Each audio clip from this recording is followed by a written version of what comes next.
RWS English में मैं शैलेश पांडे आप सभी का स्वागत करता हूं, वेलकम करता हूं। और आज आपके लिए लेकर आया हूं टेंस की टॉपिक। टेंस में सीखेंगे सिंपल फ्यूचर टेंस, यानी कि फ्यूचर इंडेफिनिट टेंस सीखने वाले हैं आज की टॉपिक में। इसका प्रयोग उन सभी कार्यों को व्यक्त करने के लिए किया जाता है जो भविष्य में किए जाएंगे। यह टेंस हमारी भविष्य की आदतों को व्यक्त करता है। ये फ्यूचर इंडेफिनिट टेंस को यानी कि सिंपल फ्यूचर टेंस के नाम से जाना जाता है। ठीक है।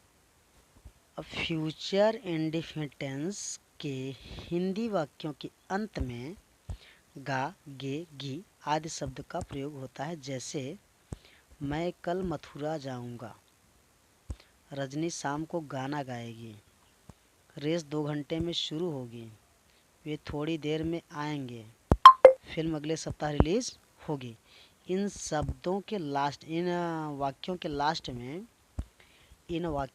में देखिए गा, गे, गी आया है, यानी कि ये टेंस आपका हो गया future indefinite tense.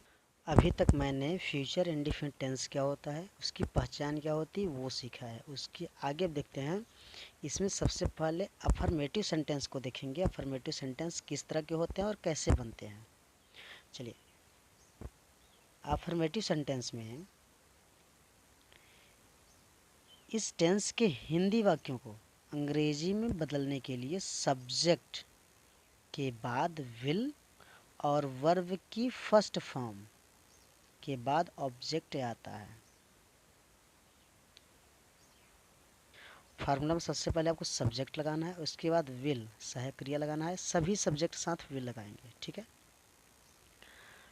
I we के साथ सेल लगता है, आई के साथ और वी के साथ सेल लगना चाहिए। ठीक है। लेकिन अब ऐसा कोई नियम नहीं है, आप सभी सब्जेक्ट के साथ विल लगा सकते हैं, आपकी इच्छा।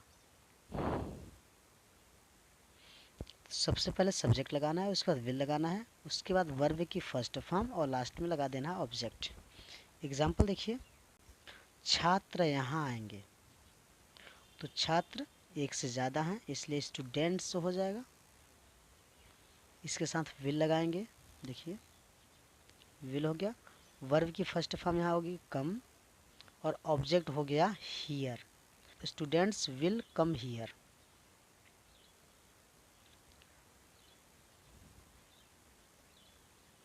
अगला देखते हैं एग्जाम्पल, रिया अंग्रेजी सीखेगी, तो रिया का रिया हो जाएगा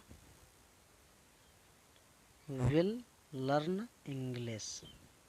मैं एक नई कार खरीदूंगा, क्या हो जाएगा I will by a new car. I will by a new car. अब यह निगेटिव सेंटेंस देखते हैं। फ्यूचर इंडेफिनिट टेंस के हिंदी नकारात्मक वाक्यों को अंग्रेजी में बदलने के लिए सब्जेक्ट के बाद विल नॉट का प्रयोग होता है। इसके बाद वर्ब की फर्स्ट फॉर्म का प्रयोग करते हैं। स्ट्रक्चर यानी कि फार्मूला आपके सामने दिख रहा है। सब्जेक्ट होगा, उसके बाद विल नॉट लगाना है, वर्ब की फर्स्ट फॉर्म के बाद ऑब्जेक्ट लगा देना है। एग्जाम्पल, मैं अब आपसे बात नहीं करूँगा, तो सब्जेक्ट हो गया आई, उसके बाद विल नॉट लगाएंगे, विल नॉट हो गया। वर्ब की जो फर्स्ट फॉर्म है वो हो जाएगी टॉक, बात करना।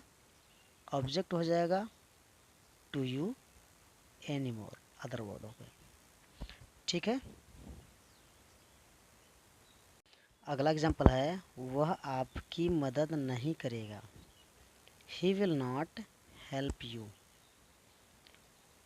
नेक्स्ट एग्जाम्पल है, तुम उनके साथ नहीं जाओगे, you will not go with them. Future indefinite tense का इंट्रागेटिव सेंटेंस देखते हैं, यानी कि प्रश्नवाचक वाक्य। प्रश्नवाचक वाक्यों में क्या करना है, सबसे पहले विल के बाद सब्जेक्ट का प्रयोग किया जाता है और लास्ट में क्वेश्चन मार्क लगाना है। एक स्ट्रक्चर यानी कि फार्मूला आपके सामने है। विल लगाना है, उसके बाद सब्जेक्ट लगाना है, वर्ब की फर्स्ट फॉर्म और लास्ट में ऑब्जेक्ट। सबसे पहले विल और सब्जेक्ट को ध्यान देना है।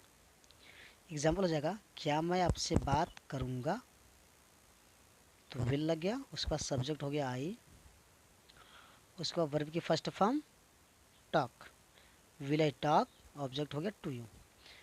क्या मैं आपसे बात करूँगा, will I talk to you. अगला है, क्या वह आपकी मदद करेगा।